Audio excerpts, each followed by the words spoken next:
Ever get that feeling like there's got to be more to like how we communicate than just like the words themselves? It's like all tangled up with bigger stuff like power, the economy. Yeah, yeah, absolutely. Well, buckle up because we're about to deep dive into that. The political economy of communication. That's right. And don't worry, it's way more interesting than it sounds. Way more. Promise. We're diving into Vincent Mosco's work. Yeah, His book, The Political Economy of Communication, great book. is really fascinating stuff. It is. So before we get too far, tell us a little bit about what this whole idea even is. What is the political economy of communication? Well, it's kind of like it sounds, right? It's really about how power and economics shape the entire communication landscape. We're not just talking about like the news or Instagram, though that's definitely a part of it. It's really looking at how those forces, those power dynamics influence everything from, a quick text message you send to a friend to the reach of like a global news network. Right. It's like this whole system I never really thought about before. Exactly. And, one of the things that Moscow talks about that I found so fascinating is this idea of commodification. Yeah. So, like, how almost anything can be turned into a product, something to be bought and sold. Right. And especially now, right? Like in our digital lives, that's a huge part of what we're seeing. So, break that down for us. Like, how does that work with the digital world, with like our phones and stuff? Well, think about it. You're on your phone all the time. You're liking, sharing, you're commenting, right? Well, all of that, your attention, your preferences, even your online identity, in a way, that's all being packaged up as data. Oh, And that data is being bought and sold to advertisers all the time. wait. So, you're saying like every time I click like on a post, I'm basically like, I don't know, giving away free labor. Well, it's a complex issue, but yeah, it's definitely part of the conversation. I mean, remember those debates about whether watching ads is like selling your labor? It's a similar idea, right? These platforms, they're built on this foundation of commodifying your attention. They want to keep you engaged. They want to keep you scrolling. Why? Because that's what they sell to advertisers. Okay, that is a little unsettling when you think about it like that. It makes you think twice. It really does. So, how far back does this whole thing go? Like, is this just a product of the internet, like the internet age? No, and that's what's so interesting about Moscow's work is he actually traces these dynamics back through history, Hmm. showing how communication and power and economics have always been intertwined. Right. So he uses the example of Walmart Okay. and how they use all this technology now to track every single thing that we buy, Yeah. right? So it's not just about like selling us a product anymore. It's about how can we get all this data about their shopping habits, analyze it, and then how do we use that to sell them even more? Wow, it's like our shopping carts themselves are products now. Exactly. That's a little scary. Yeah. But it's not just Walmart though, right? This is everywhere. It's everywhere. Think about the algorithms on social media. Oh yeah. Right. The ones that decide what you see in your feed. What are they designed to do? They're designed to maximize your engagement, to keep you hooked. And how do they do that? Well, they feed you content that's tailored to your interests. Now, that doesn't necessarily mean that it's accurate or healthy information. It's like those targeted ads Exactly. that pop up Yeah. based on like your browsing history. All of a sudden, I'm seeing, you know, I was just looking at a pair of shoes online. Yep. And now those shoes are everywhere I go on the internet. It's like, how do they do that? Yeah, it's that feedback loop. Mm-hmm. And it just reinforces all those desires and director spending in a way.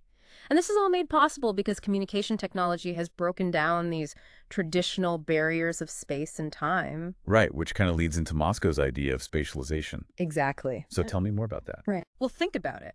How hard would it be to run a global business if we didn't have email or instant messaging or video conferencing? Yeah, right. It'd be impossible. Impossible. It'd be a nightmare.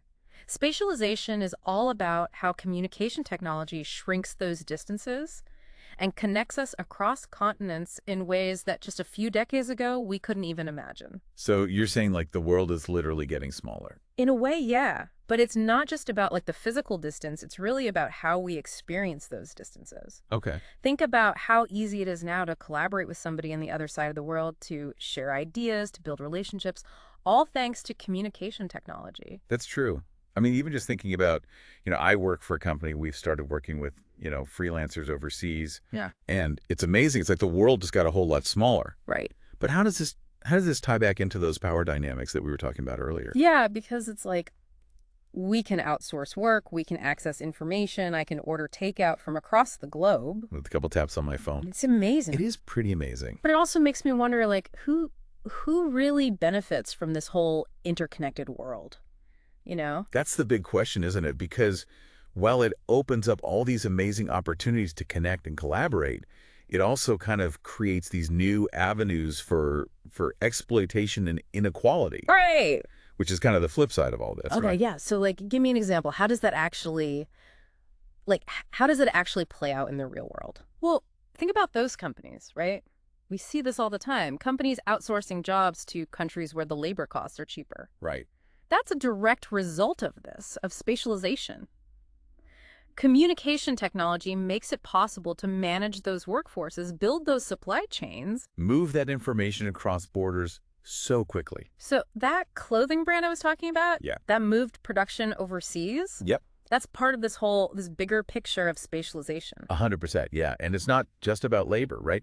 Think about the flow of information, Okay. like how cultural products from certain countries end up dominating the global market. Spatialization can actually reinforce those existing power structures and give some voices a much larger platform than others. So it's not as simple as just saying like, oh, the internet is making the world a smaller, more connected place. Right. Like there's a lot more to it. There's a lot more nuance there. Yeah, definitely. Than we often think about. And that kind of leads us to Mosco's third key concept here, which is structuration. Okay. And this is a big one. So essentially it's about how these systems, right, these communication systems that are shaped by power and economics. How they then intertwine with our existing social structures, Okay. particularly those related to class, race, and gender. Okay. I'm sensing this is where things get a little uncomfortable. Yeah, Uh, it can be. It can be. Because when we talk about structuration, we're talking about how these systems can actually perpetuate inequalities. Oh, okay.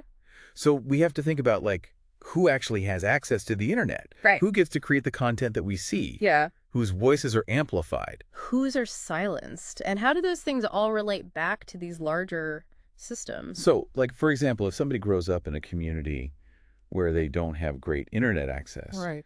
they're already at a disadvantage in terms of like education, job opportunities, even just participating in like online communities and stuff. 100%. And it goes beyond just access. Right. Think about the algorithms that can perpetuate biases, Okay. the news feeds that create these echo chambers, or online platforms that become breeding grounds for hate speech and discrimination. These are all examples of how communication technology, while it might seem neutral on the surface, can actually reinforce those existing social inequalities. Yeah, it's like it's reflecting back the biases that already exist, Yeah. and maybe in some cases even amplifying them. That's a little disheartening, to be honest. It is, but here's the thing, and this is what's really important about Mosco's work. Okay. He doesn't just want us to like understand these dynamics and be sad about it, right? Yeah. He wants us to challenge these systems. He argues that we actually have the power to shape these systems. To create a more just and equitable communication landscape. Okay, so it's not all doom and gloom. It's not all doom and gloom. Okay, good. Good to know. So tell me more about that. Like, what power do we have in this? Well, I think it starts with awareness, Okay. right? Once you understand how these forces are operating, you can start to see through the noise a little bit, Right. to question the information that you're consuming, Yeah. to challenge those who are benefiting from maintaining the status quo. Okay, so what can we actually do? Like, how can we as individuals actually make a difference when we're talking about these like massive systems? It feels a little like, I don't know, like David and Goliath. Like, how can my choices actually make a difference when we're talking about like these global systems? Yeah, and that's what's so interesting about this is you don't have to single-handedly take down, big tech to actually make a difference. Okay. Right. Every time you make a choice about, okay, I'm going to share this article from this independent news source rather than, whatever the clickbait headline is. Right. Every time you challenge a comment that you see online that's biased, those little things actually do make a difference. So it's about being more mindful, I guess, Yeah. more deliberate about how we're interacting with these systems. Exactly. It's about becoming a conscious consumer of information. Yeah. Right. Where's your news coming from? Yeah. Who's profiting off your attention when you click that link? Do those values line up with your own? It's about supporting alternative media, those voices that are trying to challenge those dominant narratives.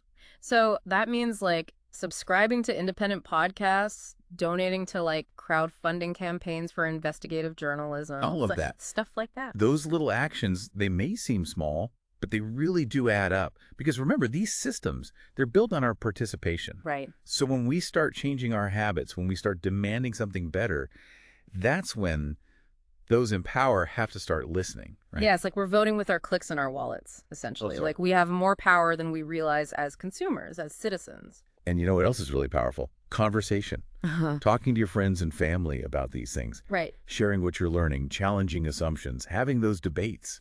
Yeah. You know, those might seem like small casual conversations, but those are the things that plant the seeds, that raise the awareness, and ultimately that can lead to real change. Yeah. I like that. It's like we're not just like passively consuming this information. We're actively participating in actually shaping, like you said, that communication landscape. Agency. Yeah. Reclaiming that power. Absolutely. Yeah. Absolutely. And remember, communication itself is a form of action. Oh, yeah, that's true. So every time you express your opinion, every time you share a story, every time you connect with someone, you're shaping the world around you. Don't underestimate that power, the power of your voice. This has been, wow, incredibly eye-opening. It's a lot to think about. I'm seeing the world in like a whole new light now. That's great. I mean, that's what we want, right?